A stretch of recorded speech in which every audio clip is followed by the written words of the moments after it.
Hello interwebs, welcome to Let's Fix Computers. I've got a HP NV360 here, which does not power on. When you plug it into any charger, there's no light on the charger. And what actually happens is the charger cuts out. If I grab a charge lead, which now I've hit the record button has just suddenly slipped my gaze. I think that might be it. Here's one. Let me show you what's going on here. If I plug this guy in, this is a cable I've cut off of an old charger. I normally use these when I'm running laptops directly off my DC power supply. So I've plugged that into the side of the laptop, and I'm gonna get my multimeter here and put it into resistance mode. And if we just stick the probes across the two wires of the charger, we have about 24 kiloohms and rising, which is very low. On a normal laptop, I expect to see 100 or more kiloohms. So 23 kiloohms means that there's a short circuit somewhere in the laptop. It's not directly on the power. It's on one of the secondary power supplies inside the laptop.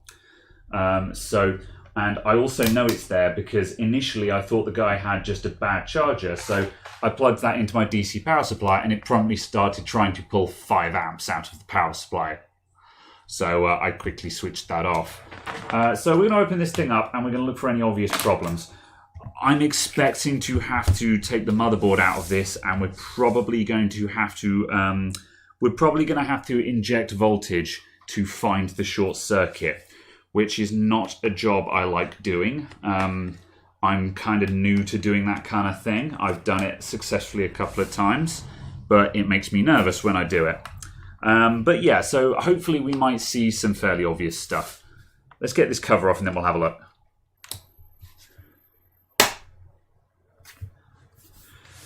This thing doesn't want to come off. Have we got hidden screws? It's a HP, so that wouldn't surprise me. HP love putting hidden screws. Not there.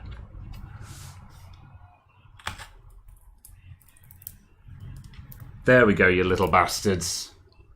Why, HP? Why? Why bother? Like, these aren't anti-tamper attempts or anything. They're just annoying, but you have visible screws on the bottom of the laptop. So, like, if they were hiding screws in order to have no visible screws, I could understand the logic there. But they're hiding screws, but then they have other screws on show. So, it's annoying. Super annoying. Just put those feet there so I don't lose them. Right, is that going to come off now? It is. Okay, we're in. So, quite a big can on this one. I'm guessing that's covering the RAM and such like. We've got a nice SSD over there. The battery is coming into there. I'm going to disconnect that before we do any poking about. If it'll come out, that needs a bit of encouragement. There we go. Okay, so our DC jack is here in the top left. That's on a fly lead that comes into underneath there. So let's just take out this Wi-Fi card just to give myself some more space.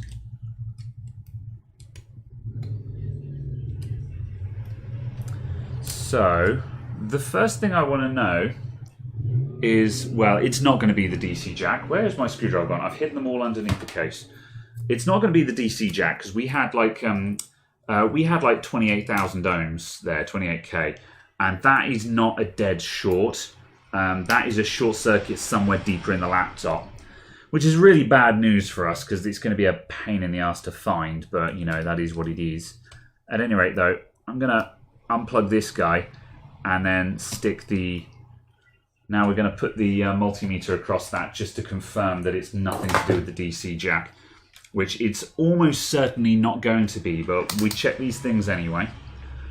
So we've got reds, then blacks. So we're going to go red at the top, then black in the middle. And there's the same 24,000 ohms, 24k. So This is tricky because a lot is covered up by this big can. Is that? I don't think that's soldered on actually. I think I might be able to pry that out. Let's just do a little bit of experimenting here. Oh, there we go. That's just popping straight off. Oh, no problems. There we go. There's our memory. There's a place where it could have soldered on memory, but they haven't fitted that. And here's our secondary power supplies over here. Let's take a closer look. Right, so the first thing we're going to do is we're going to do a bit of probing around and just see if we can find any dead shorts. So I'm going to go to continuity mode, into beep mode, and I'm going to put my black probe on ground on any screw. So ground check, beep beep. Let's just check these coils here. So each one of these coils is a secondary power supply for one of the sub rails in the laptop. 5 volts, 3.3 volts, 1 volt, that kind of thing. So these things should not be connected to ground because they're voltage outputs. So we should not get beeps. Nothing, 100 ohms. Completely open circuit. Completely open circuit. And completely open circuit. Oh, okay. Let's just go back to resistance. Alright, yeah, mega ohms.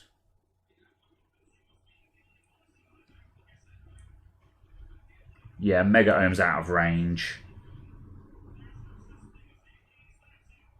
Oh, hello, what are you? 4 kilo ohms? That's low.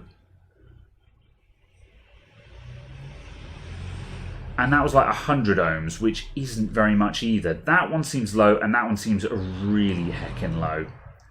So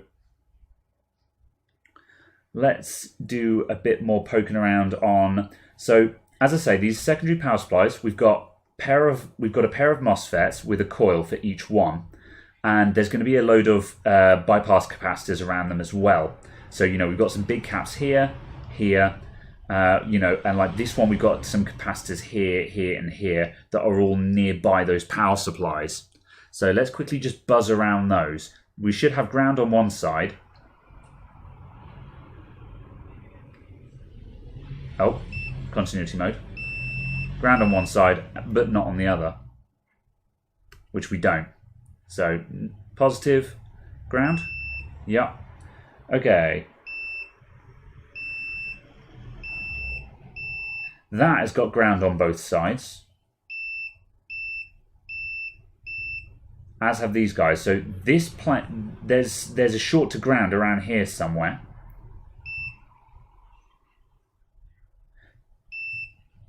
The suspicious 100 ohm one is just 100 ohms. It's not shorted to ground. That bit is. So there's a couple of suspicious areas here. I have a suspicion it might be our just B plus rail. Let's check the battery area, see if there's anything to find there. I'm just going to peel back the battery wiring this little bit, see if we can get some colours on there.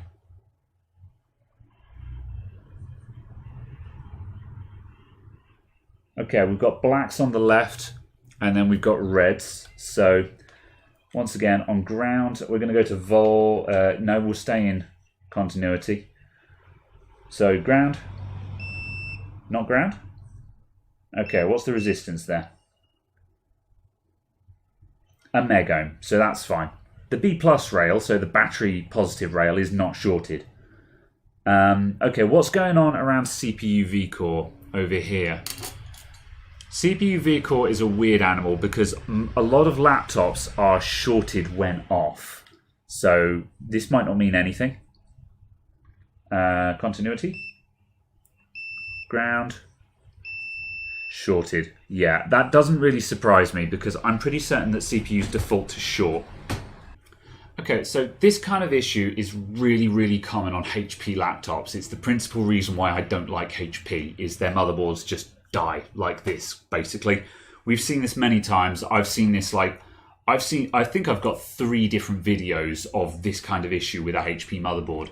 where you've got a short circuit somewhere in the motherboard and heck knows where it is, you know. I know exactly what direction this is going in. So what we're going to do, we're going to pull the motherboard out and we're going to check the other side of it as well. We're going to see if we can narrow down the rough region that the short circuit might be in, because we've got shorted caps around here, and I want to know how far out those go. And then I think I'm going to jump straight to inject voltage and just see if we can burn that short out, basically. And we'll see what gets hot. So let's get the motherboard out of this and we'll go from there.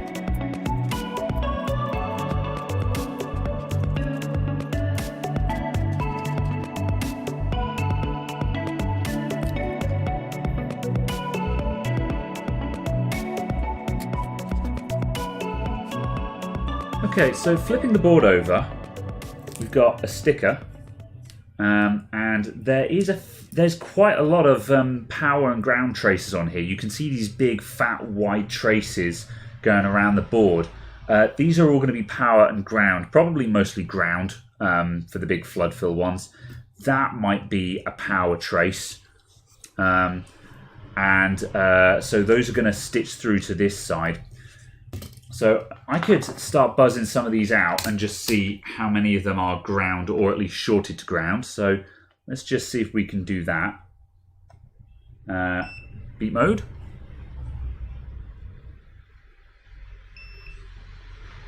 Right, so this big guy here, that is not shorted to ground.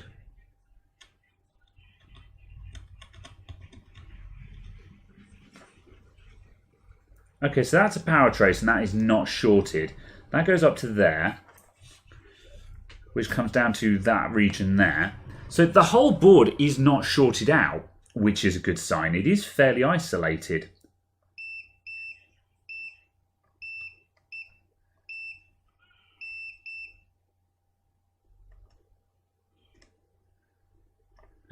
That's interesting. These caps are not shorted out either. There's ground on that side, but not on that side. So this is a ground plane. Let me give you a closer look so you can see what I'm getting at here. What we're trying to do is we're literally just trying to guesstimate how this board is laid out. Let's just lower my camera down because I'm standing.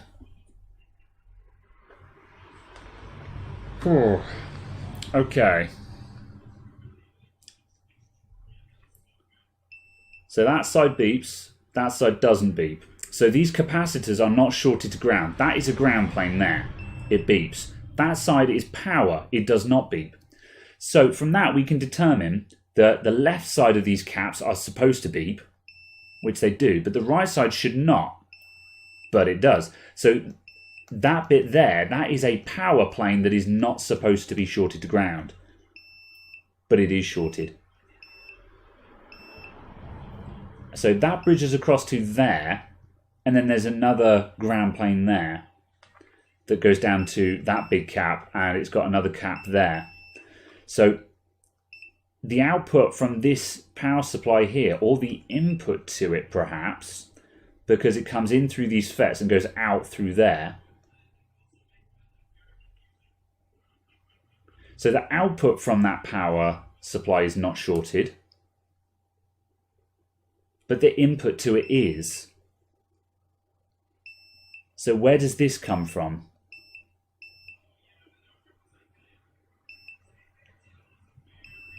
So there, we've got a load of vias there. You can see those little dots. So let's flip the board over and see what's on the other side. And typically it's right under that label. Let's see if we can get this guy off, because it doesn't seem to have any useful info on it.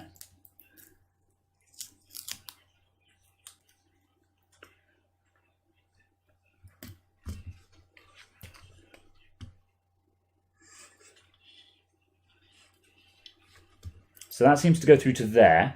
So presumably that is shorted, which it is.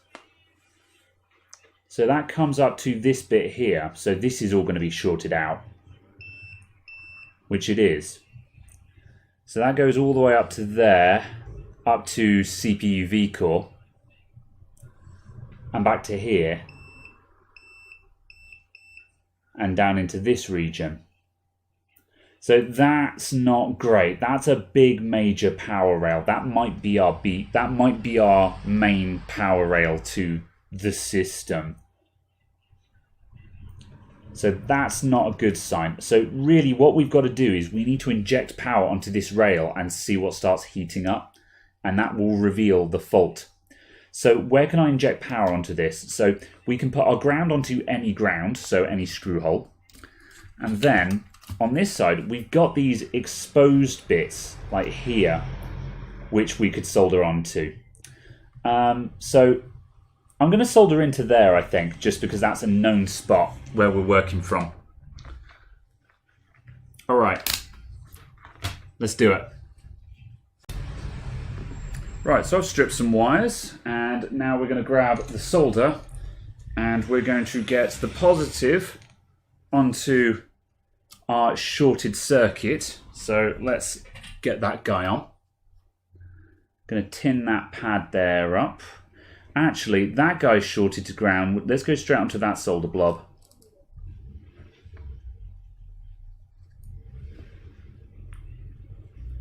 And I'll tin my wire up just to make this bit a bit easier. Fairly heavy wire I'm soldering on here. But you want that because you want to make sure that all the power in the wire is going into the board, not getting lost in transit.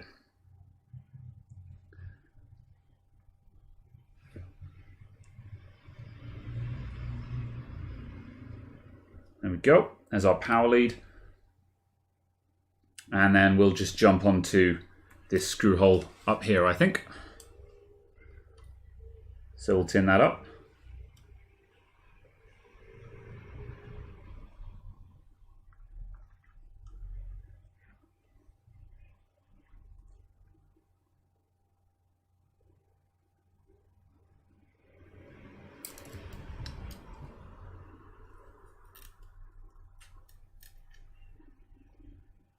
There we go, good solid earth. Okay, so I've set my power supply to 5 volts 1 amp. So this should be this is probably like a 12 volt rail or so. It's one of the main power rails in the circuit that is powering secondary power supplies. So it's probably a 12-ish volt rail. It might even be a battery or charger voltage, which means, you know, that, and battery voltage on this is 15 volts and charger voltage is 19 volts. So it can probably take a lot more than that, but I'm going to err on the side of caution and not give it too much. So let's connect up our ground wire. And as I say, I'm going to give it just an amp and just see what pops out. Okay, so that's gone straight down to a dead short of 1 amp. And let's just see if anything is heating up. So now comes the touchy-feely bit, where I'm going to repeatedly turn over the board and just see if I can feel anything getting hot with my fingers.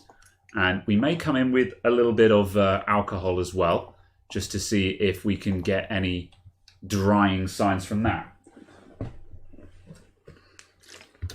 I don't think we're going to find anything at 1 amp though.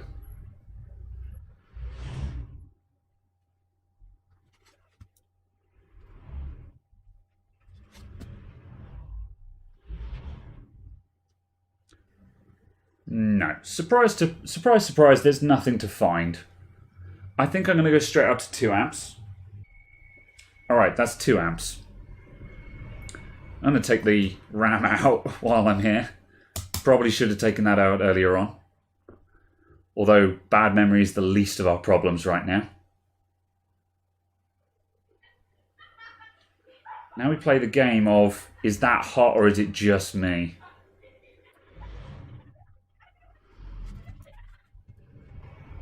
I think we've got something going on over on the right hand side of the board.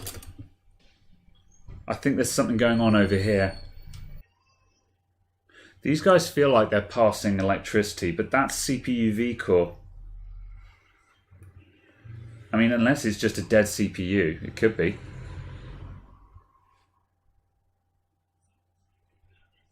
There's definitely warmth over here, though. Okay. Let's give it some more. 3 amps, here we go.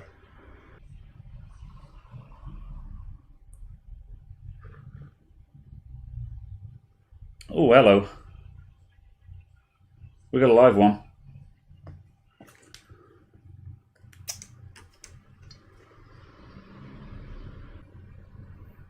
There it is. There it is.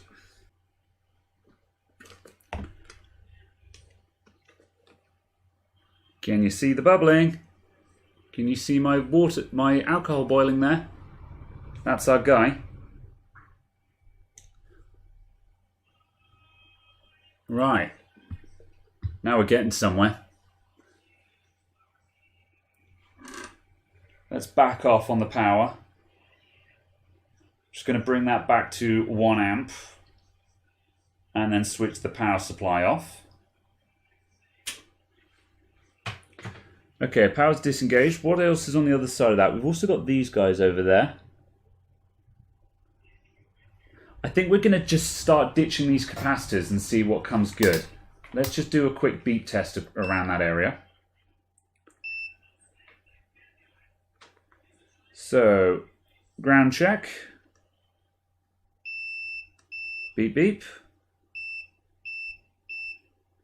Okay, so our short circuit is there. And it should be here as well. So the question is it these guys or the ones on the other side? I might have been a bit hasty in switching off the power supply just then, but I might just take off. I think we're going to start by taking those 2 caps off the board and just see if we get lucky. I'm due for some luck with board repair.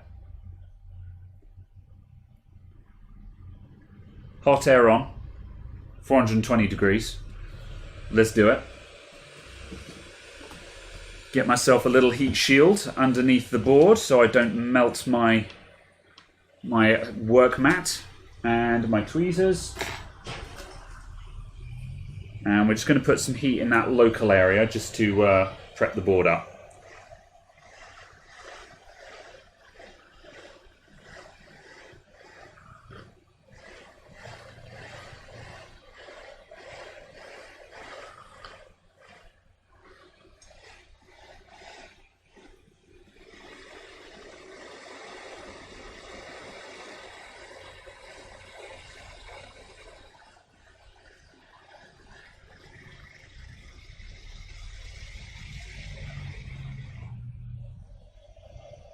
Yeah, that's those 2 caps removed.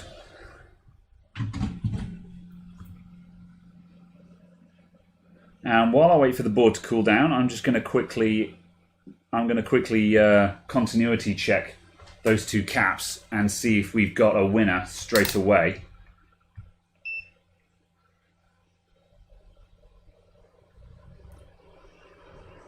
That looks like a no. Hello.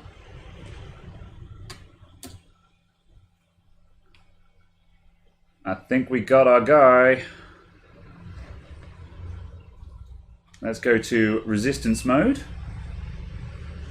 So normally on a capacitor you should expect to see a medium amount of resistance that increases as the capacitor charges. However, on this guy,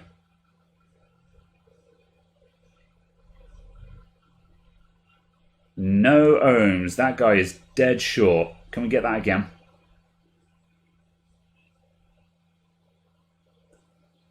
Damn it, and then I dropped it. Okay, you heard the beep. I've just dropped that onto the floor. I'm not going to look for that. It's a dead capacitor. It beeped. You all heard it beep.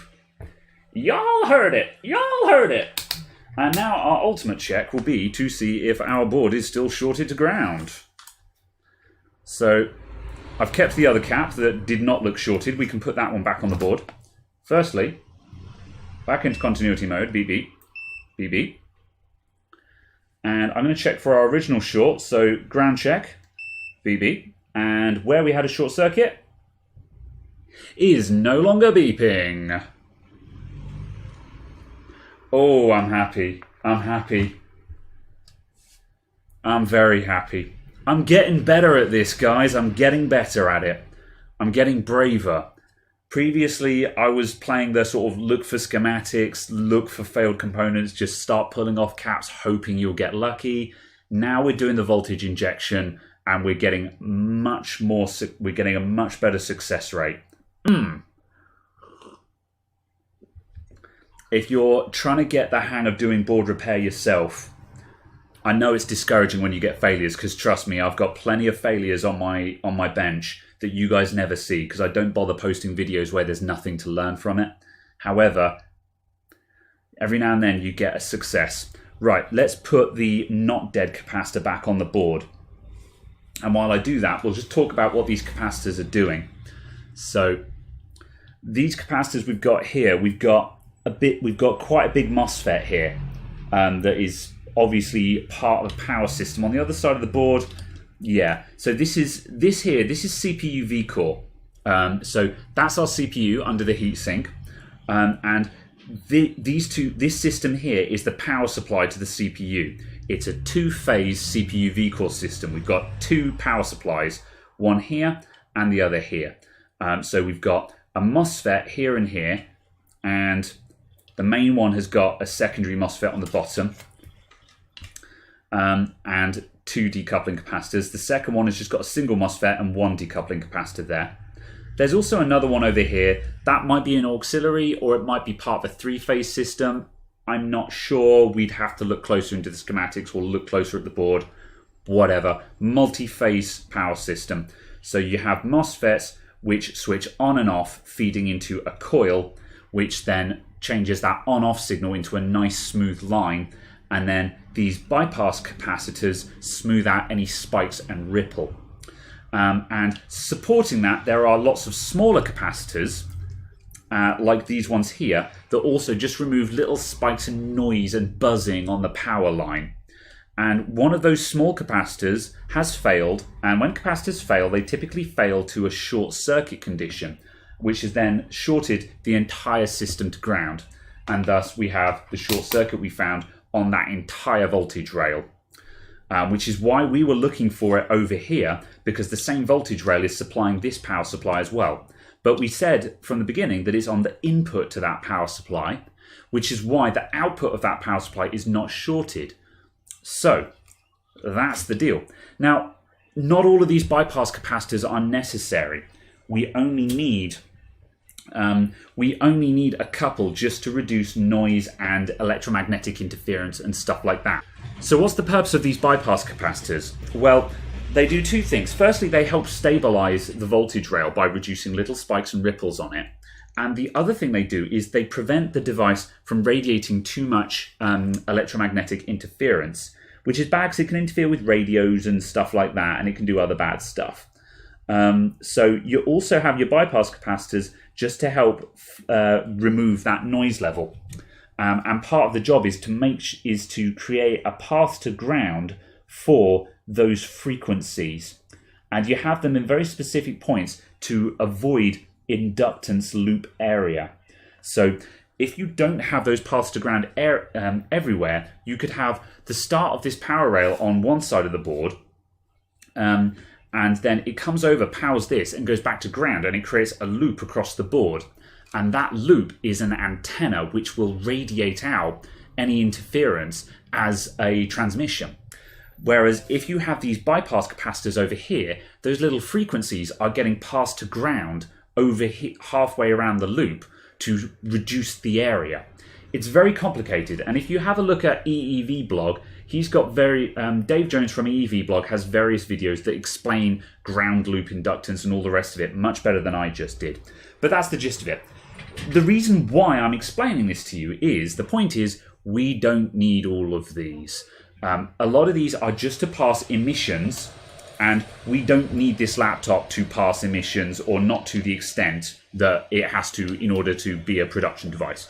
As a repaired device, we don't care if it's just making a teeny tiny little bit of noise. We're not bothered about that. It doesn't stop it from working.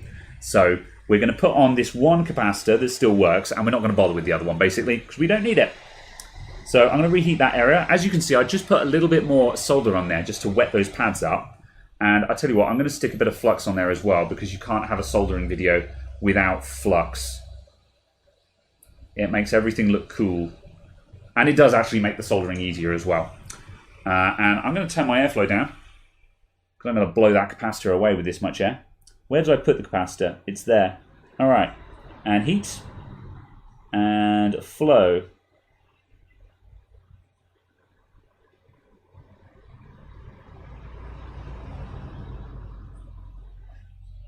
There we go. And I'm going to let that calm down again. Now, while we wait for that to cool down, let's do another test. I'm going to stick the multimeter back across the DC jack. At the start of the video, we had, what was it, 24,000 ohms? Something like that. 24 kilo ohms. Let's see what we get now. Okay, red at the top. Black in the middle. And look at that. Now we're getting big resistance. That's still lower than I would expect. I mean, it's building up as capacitors on the board are charging, but I wanted 80 or more kilo ohms there. However, that's double what we had previously, which looks pretty good. Let's just do another quick ground check, just because I was hoping for a bit more then.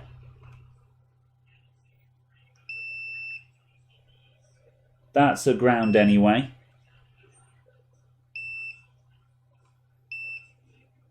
Those caps are no longer shorted to ground.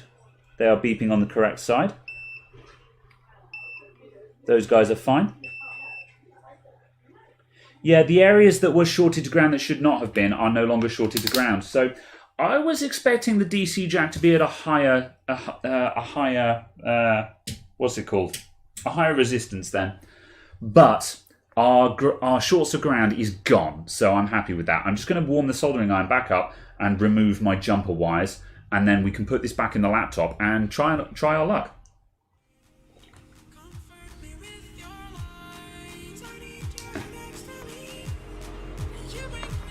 Okay, moment of truth. I'm just going to take this vertical so I can stand it up. And our survey says... that's a charge light. That's very much a charge light. And there's a HP logo and a Windows loading spinner. Thank you very much for watching, everyone. I'll see you all next time. Bye for now.